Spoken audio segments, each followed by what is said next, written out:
It's been a turbulent stretch for agricultural markets. Oilseeds are rallying, corn and soybean are under heavy pressure, and wheat is swinging back and forth.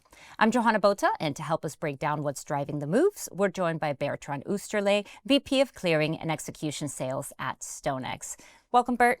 Good morning. So the markets are all over the place. Corn and soybean have plummeted. Canola and rapeseed are actually rising significantly, and wheat rallied, but then it basically lost all of its rally and then some. So walk us through what is happening, and let's start with canola and rapeseed first. So canola and rapeseed are on the back of some geopolitical developments. So we've had a Bloomberg article yesterday that came to hit the headline stating that China may consider easing its stance on Canadian canola import tariffs if, in response, the Canadians do something to ease their tariffs on electric vehicles or EVs. So the timing of this announcement is very interesting because today Premier Carney from Canada is arriving in China and he will meet the Chinese president on Friday. So there is expectation of trade discussions, and it's interesting to see that before that article yesterday, I was talking to some of our Asian colleagues and they were saying that in Asia, Asian traders are not expecting something drastic straight away on rapeseed, whether rapeseed meal or rapeseed oil.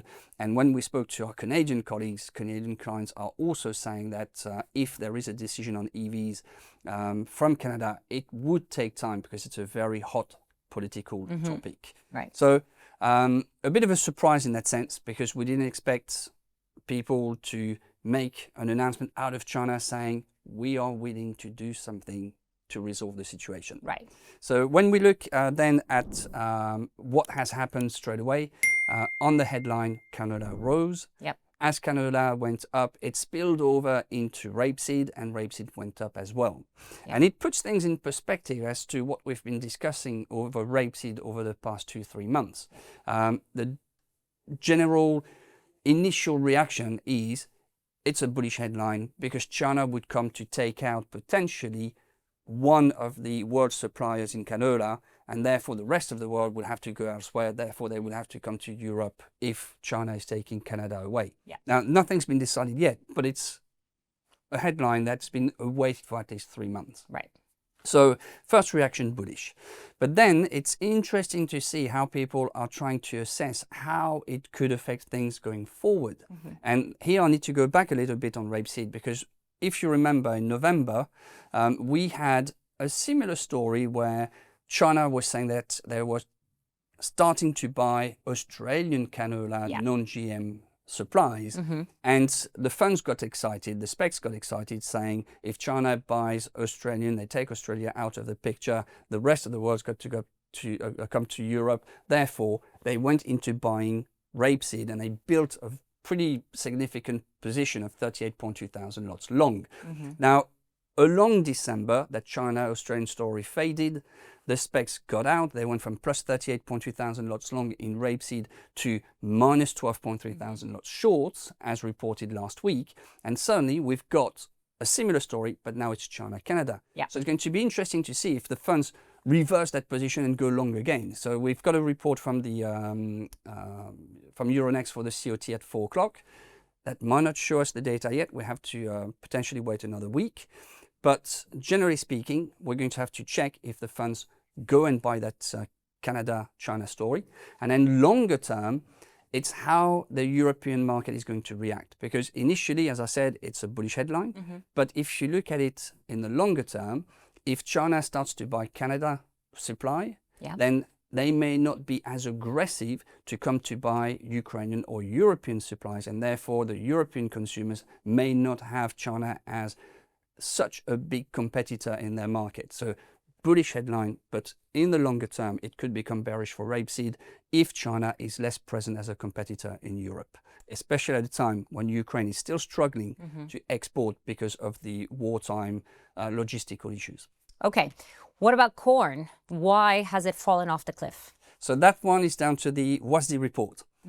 So we had a WASDE on Monday, and I had told you last week that the market was anticipating a reduction in yields because we had spoken about it in August. we had the government shutdown, the catch-up on the shutdown, and it was time for the USDA to come back to the expectation of the market to reduce yields. What did the USDA do? Didn't Not reduce. cut anything.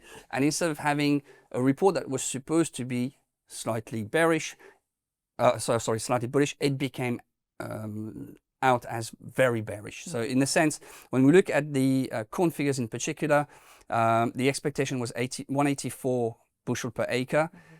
It came in at 186.5, over the figure of 186 the previous month. And it's not just the yields, it's also the harvested area, which also came in as a surprise to some. It went from 90 plus million acres to 91.3 million acres. So when you put these two together, it's more acreage, more yield, therefore more production. And the production is a massive record of 17 billion bushels in the US for corn, according to the USDA.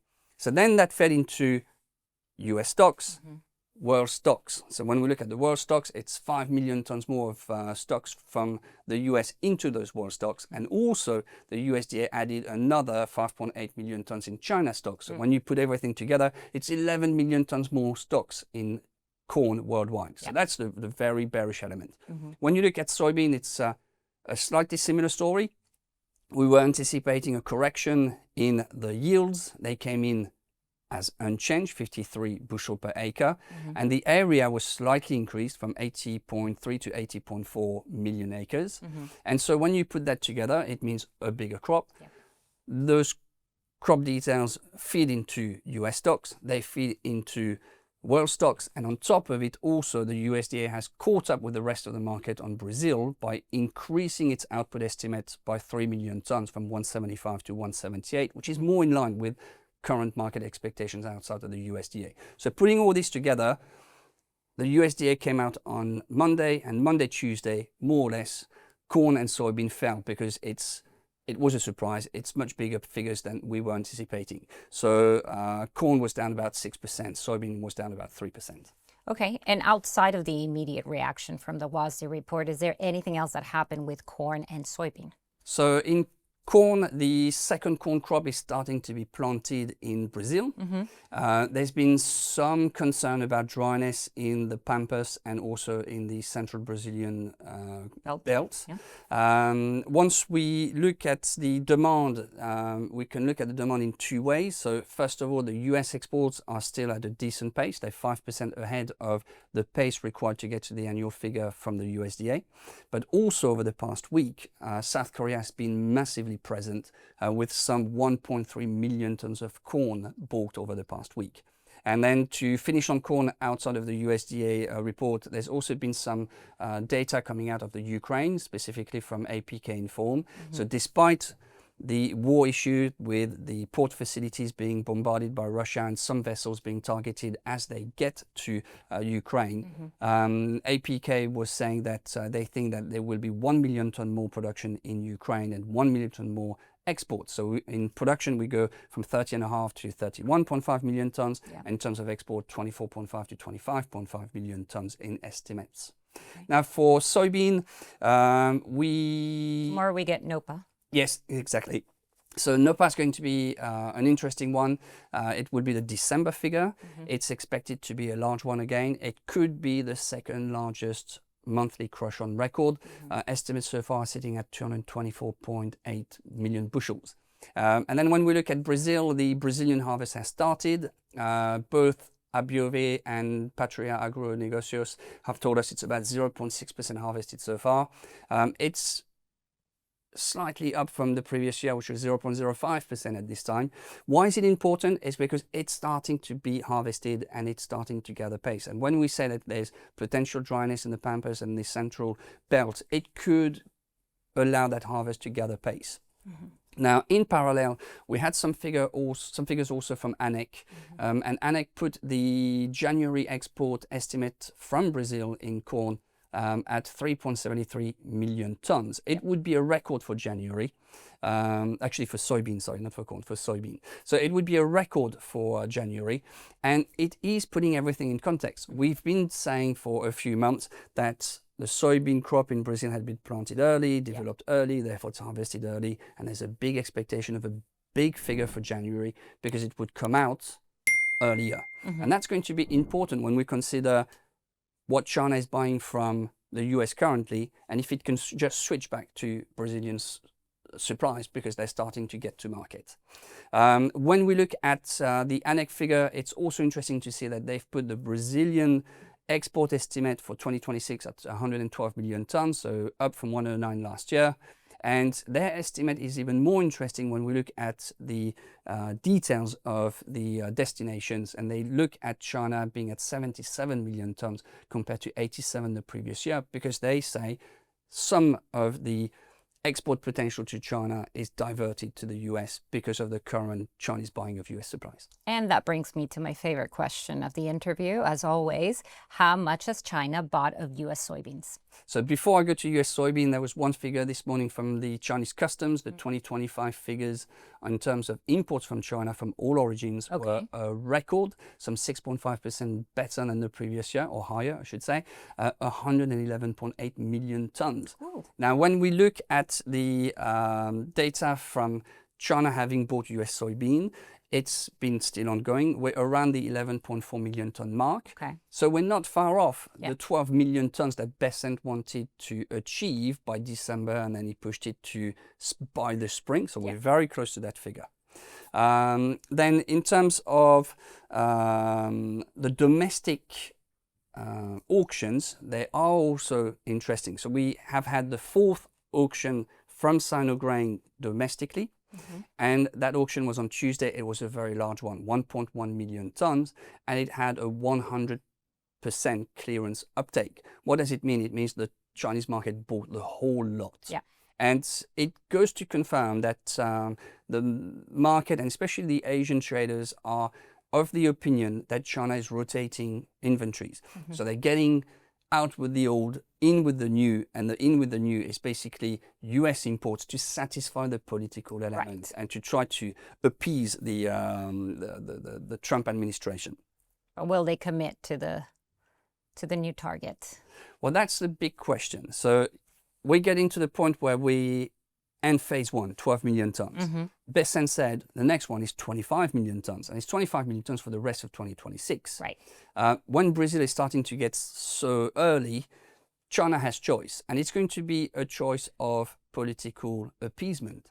If China wants to appease the US, they will continue, but do they need to? For that answer, I went to my Asian colleagues, and Asian traders tend to think that China doesn't need to, especially at a time when China has never confirmed that they would commit to 25 million tons. Right. So China is keeping its cards close to its chest by saying, well, we might not. Why would we confirm anything? Yeah. So it is going back to a geopolitical environment, which is very difficult, because we've seen recently the issue with Venezuela, which is an annoyance for China because the US have taken out a small supplier to China in terms of heavy crude oil. We also have seen over the past few days Trump throwing more tariff tantrums around Iran. So it looks like Trump wants a power change in Iran, and in order to get it, he is supporting the demonstrations. He's also saying that he's going to apply 25% tariff on countries that do business with Iran. That includes Brazil and China. Yeah. So in a sense, from a geopolitical point of view, China has been trying to appease Trump, but Trump is relentless. It's Venezuela, it's Iran, it's potentially Greenland, which is also a zone of influence for China as well. And at some point, the patience of China may run thin. And that's where it becomes important in terms of how over the past year, because after all, it's been barely a year of Trump. He came in power on the 20th of January last year. That would be a yearly anniversary just next year. It's only been 1 year. So 1 year of madness, many more years to come. Only 3 more. Exactly. And so geopolitically, it means that a lot of trade blocs or countries are trying to minimize the dependency on the US and to try to foster relationships elsewhere. Yeah. And that allows us to circle back to our first point of discussion, which is that China-Canada potential trade deal, which at this time could make sense because the US are so annoying. Wow, a lot to get through, and we still have one more because we still have not talked about wheat. Why all the seesaw movement with wheat? So there's been three movements. We've been down, we've been up, we've been down. So as I mentioned last week, we started the year with a very similar environment as we did end last year, which was an environment of perception of large supplies everywhere. Yeah. So that was the continuation of the bearish element. Then last week I told you that there was some concerns about quality overall, especially as the Argentine production is large, but with a large proportion of feed wheat, a lower proportion of milling wheat. And the market was saying, we have a potential for an upside here because we have a lack of quality, and that lack of quality could feed into short covering into Kansas wheat, short covering in Minneapolis wheat, potentially short covering in Paris. And we had seen with the COT of last week a confirmation of that with some 22,000 lots of shorts in Paris having covered. Now, on top of that, there were concerns last week about China with some weak winter wheat conditions. In the US, the Kansas wheat conditions had gone down by 2%, and the drought area is still about 42%. And we were also talking about the potential of cold snaps there and there. So that was the element to potentially rally wheat.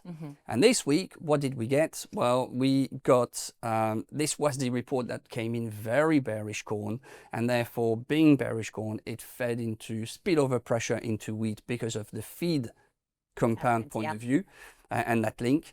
And on top of it, the snow cover in the US, in Europe, in Russia is generally adequate, except some areas. So the concern of a cold is less. And therefore the market has started to correct. And it corrected even more because Morocco came in to give us some news about the end of their 7-year drought. They finally got some rain, and those rains were 95% larger than last year at this time. And I think there was something like 7 years. Absolutely, and there was 17% above the seasonal average. So it means that Morocco could have a good crop at a time when we've been saying again and again that Argentina and Europe may compete for Moroccan business on heavy supplies. But if Morocco has a good crop of its own, it doesn't need to import that much. So it's again another bearish element, and that's all without even mentioning the euro dollar. So the euro dollar has been also the yo-yo up, down, and so on. So we had, and we've been discussing for quite some time, we know that Trump is focusing on a low dollar policy. And that low dollar policy is starting to make people tend to think that it is feeding into the WASDE and the USDA estimates, in the sense that since Trump has been in power, we haven't seen a single bullish report from the USDA. And people are saying that maybe staff at the USDA are scared for their jobs, and that maybe they're just producing bearish reports simply to get the inflation down and to get Trump happy to have lower interest rates if there's no inflation. I mean, it's a complotist theorist's view, but it is interesting that it's out in the market each time the USDA puts a report out. Now, last week, when Trump got involved in Venezuela, it created a rally. The dollar went up. And as the dollar went up, it was beneficial for Euronext, for example, because the euro went down. But that was quickly undone simply because we have the Powell event over the weekend and Chairman Powell being investigated. So it's been a very messy set of circumstances for wheat, and it feels that for the moment the market is looking at a very range-bound market, especially for May 26 Paris wheat, for example, and people are saying we're in a 187 range to 195 range. We've got a 200-day moving average at 206. We're going to stay in that range. And what has been very interesting, and I'll finish with this for today, we've seen a lot more people coming to look at OTC structures, especially consumer accumulators or producer accumulators, to try to capture either side of what is perceived as a stock range. I mean, there was so much information here today, and it's only the 14th day of the year. So I'll stay with that. Thank you so much, Bert, as always, for all your valuable insight. And thank you to our viewers for watching. For more financial content, don't forget to like and subscribe to our channel.